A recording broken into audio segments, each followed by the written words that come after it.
अच्छा परिमल, आपकी अम्मी की ऐसी कौन सी आदत जो कि आप में भी और फिर आपने राबिया की तरबियत करते हुए कोशिश की हो कि वो आदत राबिया में भी? स्ट्रिक्ट थी मेरी वालदा, बहुत स्ट्रिक्ट थी, तो वो मेरे ख्याल मुझ में भी आ गई थी। जबकि मेरी बड़ी बहन बहुत काम है, मेरे वालिद साहब बहुत काम रहते थे, लेकिन मेरी अम्मी बहुत, हमें बहुत डर जो लगता था माँ से लगता था, बाप से हम नहीं डरते थे। वो मारती थी तो हम बाप की गोद में चले जाते थे। तो वो स्ट्रिक्टनेस इसमें भी आई है, वो गुस्सा इसमें है। मैं तो अब बहुत काम हो गई हूँ, अब इतना गुस्सा नहीं है, लेकिन कभी जब आता है तो बहुत बुरा आता है। और ये आप काम कितने अरसे बाद हुई बताएं? जी, ये आप काम कितने इसके होने के बाद, इसके होने के बाद तबीयत में बहुत फर्क आ गया और सॉफ्टनेस आ गई। लेकिन मेरा वो अभी से जब मैं देखती हूँ ना गुस्सा करते हुए, तो मुझे अपनी जवानी और बचपन याद आता है कि ये चीज़ मुझ में थी। मेरी बड़ी बहन में नहीं थी, लेकिन मेरे भाई में है। तो वो इसके पैदा होने के बाद एकदम तबीयत में तब्दीली आ गई, ज़रा नर्म हो गई और मियाँ की बातें भी सुनने लगी। और ये है कि क्योंकि पहले बच्चे जो थे वो बेटे थे, तो उनके साथ तो स्ट्रिक्ट रही बहुत ज़्यादा, और वो मुझे ताव दिला दे, ऐसी हरकतें करते थे कि ताव आ जाता था एकदम।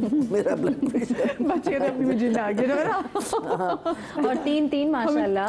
जी डराना पड़ता है उनके। ओफो, सबसे पहला वाला जो था वो तो मुझे इतना दौड़ाता था, इधर दौड़ उधर दौड़, ये चीज़ मुंह में डाल, ये चीज़ मुंह में डाल।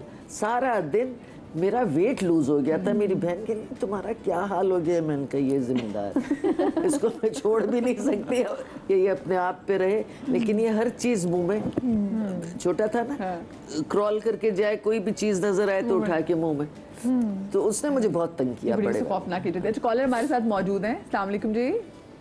मदिया, कैसी हैं आप? अल्लाह के शुक्र, बिल्कुल ठीक ठाक। टीना जी हमारे साथ कराची, बीना है हमारे साथ। जी बीना, बहुत अच्छा शो कराया आपने, बहुत अच्छा लग रहा है। मेरी अम्मी भी असल में आउट ऑफ कंट्री होती है और बस अपने कहते नहीं है, उनको याद करने दिल चाहता है छुट्टी के दिन माँ के पास जाए, लेकिन वो इतनी दूर होती है।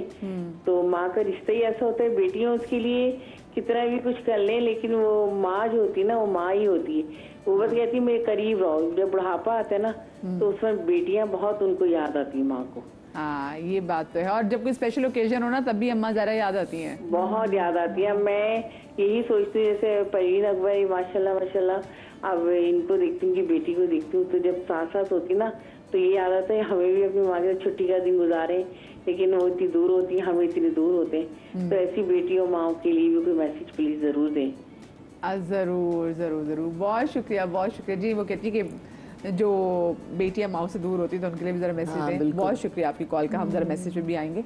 लेकिन कोई ख़ास ऐसी चीज़ जो कि आपने तरबियत में ऐड की हो, जो कि आपकी अम्मी ने आपकी तरबियत में ऐड की हुई थी? तरबियत में यही ऐड किया था हमारी वालदा, क्योंकि सख्त खातून थी, तो वो हमें रिजर्व रहना पड़ता था, बहुत रिजर्व। वो मतलब उनको ये भी नहीं इज़हार खुल के करती थी आपकी? हाँ बहुत, लेकिन उनका कहना ये होता था कि रिजर्व रहो, हर एक के साथ फ्रैंक होने की ज़रूरत नहीं है, और लड़कियां फ्रैंक अच्छी नहीं लगती, लड़कियां सोबर अच्छी लगती हैं। तो वो चीज़ हमने, वालदा ने जो हमें डाली थी वो हमें है, अभी भी है, वो इसको भी सिखाई हमने। रिजर्व रहो, ये फ्रैंक होना जो होता है ना, आदमी बहुत इजी हो जाता है, अगला भी आपको बहुत इजी लेता है, तो थोड़ा सा रिजर्व रहिए। और लड़कियां अच्छी लगती हैं रिजर्व, मुझे नहीं अच्छी लगती फ्रैंक लड़कियां। मतलब आप कहीं बैठे हुए हैं, आपकी पर्सनैलिटी कोई आपको जानता नहीं है, और आप की खाका कर रहे हैं, दोस्तों में ज़रूर कीजिए, जिनसे आपकी फ्रैंकनेस है उनसे ज़रूर, लेकिन हर जगह बैठ के अगर आप इस तरह फ्रैंकनेस अपनी जाहिर करेंगे तो लोग आपको बड़ा ईजी लेंगे। हाँ ये बात तो है।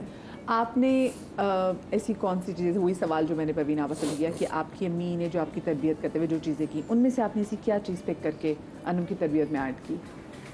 अम्मी बहुत काम थी, बहुत साबिर, हर चीज़ में कुछ भी अगर अम्मी से पूछें तो अम्मी कहती थी सब्र करो नमाज़ पढ़ो, सब्र करो नमाज़ पढ़ो। तो अब मैं यही अनम को समझाती हूँ, हाँ कि अनम बेटा कामली हैंडल करो और नमाज़ पढ़ना शुरू कर दो। जब हम नमाज़ पढ़ते हैं तो अल्लाह ताला से ऑब्वियसली कनेक्टेड हो जाते हैं, और बहुत बहुत बहुत चीज़ें ठीक हो जाती हैं, स्मूथ हो जाता है, क्योंकि आप अल्लाह से कनेक्टेड हो गए तो सब कुछ मिल गया आपको। तो वही मैं कोशिश करती हूँ अनम को कि समझाओ अनम नमाज़ पढ़ो बोलती रहती हूँ प्यार से। जैसे अम्मी भी बहुत फोर्सफुली नहीं करती थी, अम्मी कहती थी पढ़ लो, जैसे कुरान के बारे में कहती थी कुरान पढ़ लो बेटा, गुस्से से नहीं कहती थी। मैं भी कोशिश करती हूँ उसको, मैं गुस्सा बहुत करती हूँ, अब कम कर दिया है मैंने। अब मैं कहती हूँ आप प्यार से समझो इस चीज़ को। और कौन सी आपकी ऐसी आदत है जो अनम में आई है? बहुत सारी आदत है, बहुत सारी हैं। जैसे मैं बहुत इम्पेशेंट हूँ, बहुत ज़्यादा, अनम भी है। और ऑब्वियसली मैं मॉडल थी, इसके अंदर भी वो फैशन सेंस है। तो मैं अपना आप देखती हूँ अनम के अंदर, जब देखती हूँ मैं कहती हूँ ये वही तो कर रही हूँ। मैं खुद भी पहनती थी, सारा ड्रेसिंग करती थी, अब मुझे बुरा लग रहा है क्योंकि मेरी बेटी है, इस तरह मेरी अम्मी को बुरा लगता था। तो बहुत सारी चीज़ें जब आप अपने आप को देखते हैं अपनी बेटी की शक्ल में, आपको बुरा लगता है। फिर आप मैं कहती हूँ नहीं तुमने भी किया है, तो इसको प्यार से समझाओ कि क्या सही है क्या गलत है, खुद चूज करिए। सही। अच्छा, आपका पोस्टमार्टम वाला टाइम कैसा था जब ये पैदा हुई थी? तो आप आजकल तो लोग बड़े खुल के बात करते हैं कि पोस्टमार्टम डिप्रेशन की, पहले तो ज़रा बात भी नहीं की जाती थी, लेकिन आपका वो टाइम कैसा था? नहीं, कोई ऐसा ख़ास उसमें कुछ वो नहीं था, अचंभे की बात नहीं थी। ठीक है, हो गया सो हो गया, पहले भी हुआ अब भी हुआ, तो कौन सी नई बात। लेकिन वो मुश्किल टाइम आपको लगता था कहीं, क्योंकि ऑफ कोर्स बच्चे थे, फिर एक और छोटी बच्ची को भी साथ में डील करना? नहीं, मुझे इतना कोई ज़्यादा प्रॉब्लम नहीं थी। और कमाल बात यह है कि मैं मेड रखने की बहुत ख़िलाफ़ थी कि बच्चे आपसे दूर हो जाते हैं। वो माँ की जो एक हुमक होती है वो बच्चे को नहीं मिलती। और मासियों की गोदों में बच्चे पल जाते हैं, उनकी आदतें सीख जाते हैं बच्चे, उनकी गुफ्तगू सीख जाते हैं। तो मैंने अपने बच्चों को अपने आप से अलग नहीं किया, मेरे बच्चे मेरे जान से लगे रहते थे। तो मेड मैंने कभी नहीं रखी, उनको मैंने खुद पाला। हाँ, थोड़ी मुश्किल होती थी, लेकिन मेरे मियाँ बड़े सपोर्ट करते थे। फैज़ान जो है वो रात को सोता नहीं था, सोता ही नहीं था, जो आज तक है, आज भी नहीं सोता। इतनी तकलीफदेह होती थी वो रात, जब वो उठ के बैठ जाता था और एकदम फ्रेश।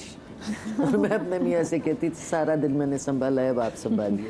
अब वो लेके वो बच्चा उतरे को उसको तो खेलना होता था।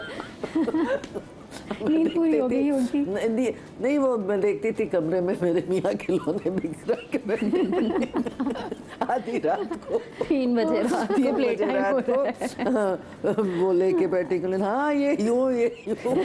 अब जब तक उसको नींद आए, वो सोए तो ये भी सोए ना। हाँ। नहीं सोता था। फिर मैंने अपने डॉक्टर से कहा, मैंने कहा इसको नींद नहीं आती, ये सोता नहीं। उन्होंने फिर एक दवा मुझे लिख के दी, फेनर्गेन तो नहीं थी? फेनर्गेन जिंदाबाद। कहा कि ये इसको आप एक चमचा पिला दें तो ये सो जाया करेगा। मैंने कहा सारी रात सोएगा? हाँ, सारी रात सोएगा। वो जी मैं तो फटाफट लेके आई, अल्लाह तेरा शुक्र है, चलो कुछ तो। वो चमचा भर के उसको पिलाया, वो थोड़ी देर बाद ही मैंने कहा सो रहा है, अब सो जाएगा। सो गया वो 2 बजे रात को, फिर उठ के बैठ गया। कौन सी फेनर्गेन?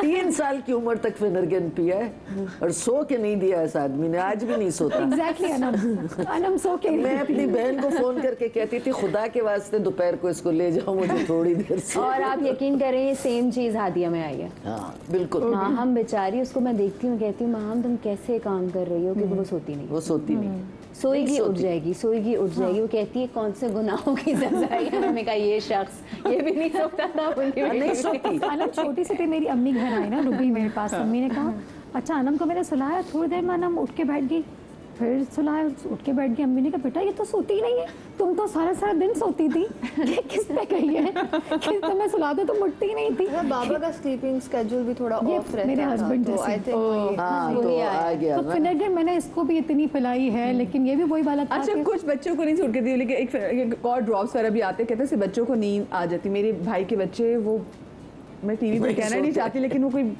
बहुत ही कोई खबीज बच्चा क्या करूं, और कोई वर्ड यकीन माने बहुत इज्जतदार मेरे वर्ड इस्तेमाल, तो उनके ड्रॉप बहुत शरारती थी, उनको ड्रॉप देती थी, बच्चे नाचते सो जाते थे। तो एक दिन मुझे ना बहुत ही मैंने मतलब मेरा बुरा हाल हो गया, मरने वाली होगी। तो मैंने कहा मैं क्या करूँ कि मेरे बच्चे को नींद आ जाए। वो छोटा सा, उसको हमने वो ड्रॉप दिया और हम उसमें थोड़ा बहुत उसको नींद आना शुरू हुई, लेकिन एग्जैक्टली वो आधे घंटे के बाद ऐसे उठा कि जैसे उसके पास इतनी पावर्स आ गई है। पावर नैप हो गई। वो पावर नैप कुछ बच्चों पे बिल्कुल वो सूट नहीं करते। हाँ, इस तरह की उल्टे असरात हो जाते हैं। उल्टे असरात होते हैं। मैंने एक बार फ्लाइट में पिला दी थी, लंबी फ्लाइट में, कि हो सकता है कि सो जाए। वो फ्लाइट में वो ना चाह के मुझे अल्हम्दुलिल्लाह जितने पैसेंजर थे सबने दिल में गालियाँ ज़रूर दी होंगी। अच्छा, आपको पोस्टमार्टम हुआ था जब अनम पैदा हुई थी उसके बाद? हुआ था थोड़ा सा, ज़्यादा नहीं हुआ था। ठीक थी मैं। तो उसमें क्या कहते हैं, जो चीज़ें स्मूथ कैसे रही थी? हस्बैंड ने आपके ज़रा साथ दिए या अम्मा ने ज़रा साथ दिए? वो कहते हैं ना कि अगर जब बाकी घर वाले आसपास होते हैं और जब वो आपको सोने का टाइम भी देते हैं, जो बच्चे की टेक केयर करते हैं, तो वो आपको इतना हिट नहीं करता है। सपोर्टिव नहीं होते नहीं होते कोई भी सपोर्टिव, बिकॉज ऑब्वियसली हस्बैंड की जॉब होती है, उनको भी जाना होता है। सास ने किया था सपोर्ट, वो करती थी। तो जॉइंट फैमिली के ठीक है, थोड़े बेनिफिट्स हैं इसमें, थोड़े नहीं बहुत है। हाँ, कभी नन करती थी सपोर्ट, और वो उसकी भी शादी नहीं हुई थी और सास करती थी। मैं कहती थी आंटी मुझे सोना, आप हम टर्न्स लगाते थे। सो वो कहती थी अब तुम सो जाओ, फिर मैं सो रही हूँ, तुम देख लो उसको, ये बहुत हाइपर एक्टिव है। ठीक है, बहुत हाइपर एक्टिव, तो वो ठीक है। अकेले रहती हैं जो लड़कियां, उनको ऑब्वियसली बहुत ज़्यादा मुश्किलात होती हैं, लेकिन जॉइंट फैमिली में मज़ा आता है। जॉइंट फैमिली सिस्टम में टर्न्स लग जाती हैं, आपको थोड़ा सा आराम मिल जाता है।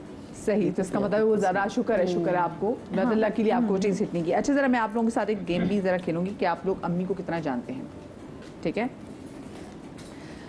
अनम और राबिया से ही है गेम, ठीक है? आपकी अम्मी जब गुस्से में होती हैं तो वो एक जुमला जो वो लाजमी बोलती हैं, वो क्या है? मैं जब मर जाऊंगी तब एहसास होगा। ये माएँ जो इमोशनल ब्लैकमेल करती है ना, सारी माएँ यही बोलती हैं, मैं जब मर जाऊंगी हाँ, जब मैं चली जाऊंगी ना तब एहसास होगा तुम्हें मेरा। वो काम कर जाता है वो जुमला इनका। फिर कहते क्या बातें कर रही है, बैठ जाए, आ जाए, खाते हैं कुछ बैठ के। अम्मी का मुझे कोई याद नहीं आ रहा कोई स्पेसिफिक जुमला। मैं ये जुमले बोलती नहीं, मैं क्यों मरूंगी। लेकिन गुस्से में क्या कहती है? कुछ कहती मैं इनको सिर्फ नजरों से देखती हूँ, नजरों से नजरें तो खैर, नजरें तो ऐसी होती हैं। हाँ, एक होता है, एक झापड़ दूंगी ना मुंह पे तो पता चलेगा। वो झापड़ आता नहीं है, झापड़ पे आ जाती हूँ। वो झापड़ कभी आता नहीं, लेकिन हाँ ये एक स्पेसिफिक टोन में होता है, एक झापड़ दूंगी ना तो पता चलेगा।